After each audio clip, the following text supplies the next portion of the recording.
Game number 1 is getting underway right now with HPL and Rdu. One of these guys is needing a win tonight, but only one of them is going to get it.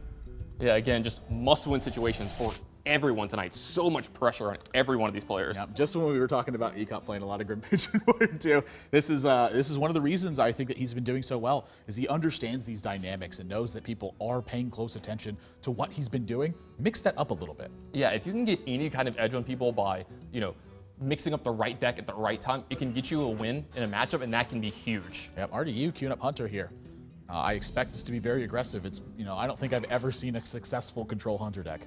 No, probably not in a long, long time. Oh, look at, he's playing control outright. With Hunter Creepers, they fight the early game great. Oh yeah, and you got this animal companion to take care of whatever HPL does, scaling into your, your big late game threat of Savannah High main. Yeah, he's got the Armor Smith taken out with that animal companion. Great counter. Yeah, I mean, yeah, oh, look, there we go. Arcane Golem, sit perfect. You force your opponent to overcommit to mana. Bam! Stuff it in their face. Got him.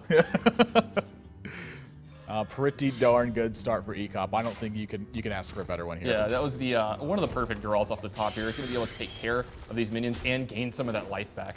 Yep. And just look, once again, look, HPL before, like you said, he kind of slouched in his chair, looked like he wasn't well composed. Look at him now. He looks intently focused. Yeah, it felt to me like HPL wasn't even paying attention when it wasn't his turn in a lot of his games. He kind of was just like, whatever, did I win or no? Now he's like actively paying attention, trying to figure out what's going on, what's in their hand. And, I love this. I love seeing this from HPL. He's a great player. Yeah, what a coincidence. He's winning a lot more. Yeah, I know, right? Apparently paying attention is important. Whoa! Yeah, speaking about HPL's deck, we see Revenge in his hand here. We're starting to see this creep into a lot more of the Control Warrior decks lately, along with cards like Slam. Yeah, I think a lot of this has to do with the fact that Grim Patron Warrior obviously is something that you cannot ignore in this format. If they get you down to that 12 life with, say, a big Grim Patron push, you're able to wipe that out with a 2-mana card and then stick something behind it. Like, say you have Revenge and Sludge Belcher, suddenly things are looking great. And even in this spot, it kind of acts the same way as a Whirlwind. It does cost 2 mana, so it costs him 2 armor here. But I think that's a trade-off you're willing to make, considering how powerful it is versus some other strategies. Yeah, I think you're just fine with the way that turn worked out. Yep. So HPL, once again, pretty darn good turns. So he's going to hold on to this execute. I'm not like too terribly surprised by this. He's at 30 life right now, so he has plenty of time to work with. I mean, Rdu's down to 2 cards. Yeah, I mean, he's at 30 life, and he has a Sludge Belcher and a Sylvanas, and he has 2 more removal spells in his hand. He's just going to make sure that, nothing crazy happens. He gets run over by the next 2 turns, and then the game should be, just mop-up duty from there. Yeah, Rdu, Freezing Traps to start. And here's your Wild Growth idiot. He's going to jam Arcane Golem down. Gosh, I just love this card so much. Such a big risk versus reward. 7 damage. Oh, no, he's going to trade off with the Cool Taskmaster. Wants that Freezing Trap to have a bigger impact. And he's got Savannah High main next turn. If HPL can get this board under control, he's looking great. But that's step number 1. Yeah, and it's looked like it's going to be a little rougher than it did the turn before. Now, he has this Sludge Belcher, and he can use this Execute if he wants, and it looks like he's going to, so... Yeah. I think Arcane Golem, is that your spirit animal? It's not, it's my Valentine. It's your Valentine, So okay. Anger is really my spirit animal. But Rdu, he's going to have to be content with playing Savannah High main here. And the plus side is that HPL can't take out this Arcane Golem this turn. He's going to have to sit with this Sludge Belcher on the board. But the downside of this is that Rdu's got 1 card left. Yeah, Rdu has 1 card left. Now, HPL, he can attack if he wants to, but he has to know this is most likely a Freezing Trap. You can't.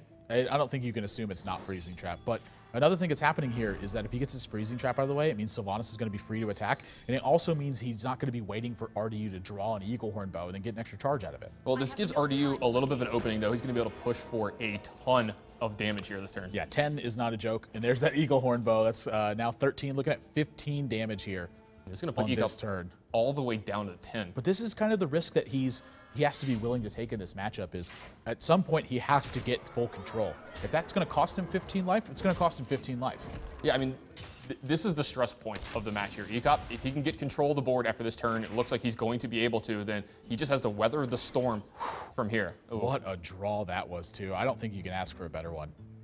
That was a pretty good pickup here. Yeah, I mean, I don't even think he necessarily needed it. It's just the fact that he's going to be able to recover so well from this, making full use of his cards here, too. Savannah High main, yep, that's Sylvanas Windrider. Has something to say about that? That's yoink.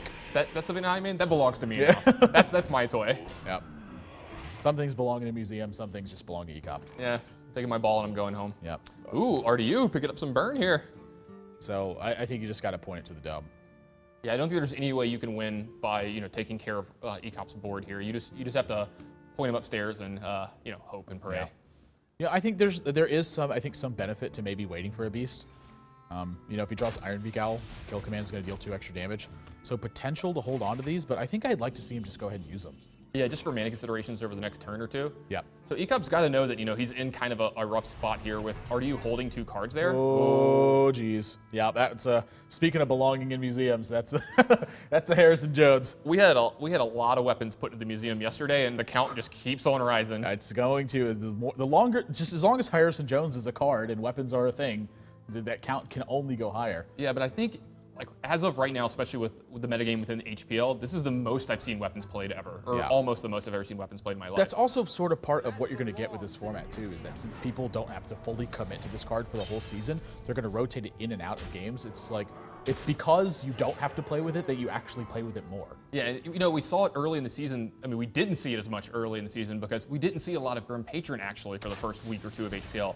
Then all of a sudden the floodgates opened and everyone is playing it, and then everyone is playing Harrison Jones. Yep, this is 11, 12, 13, 14, 18 damage, and HPL well out of reach of RDU at this point.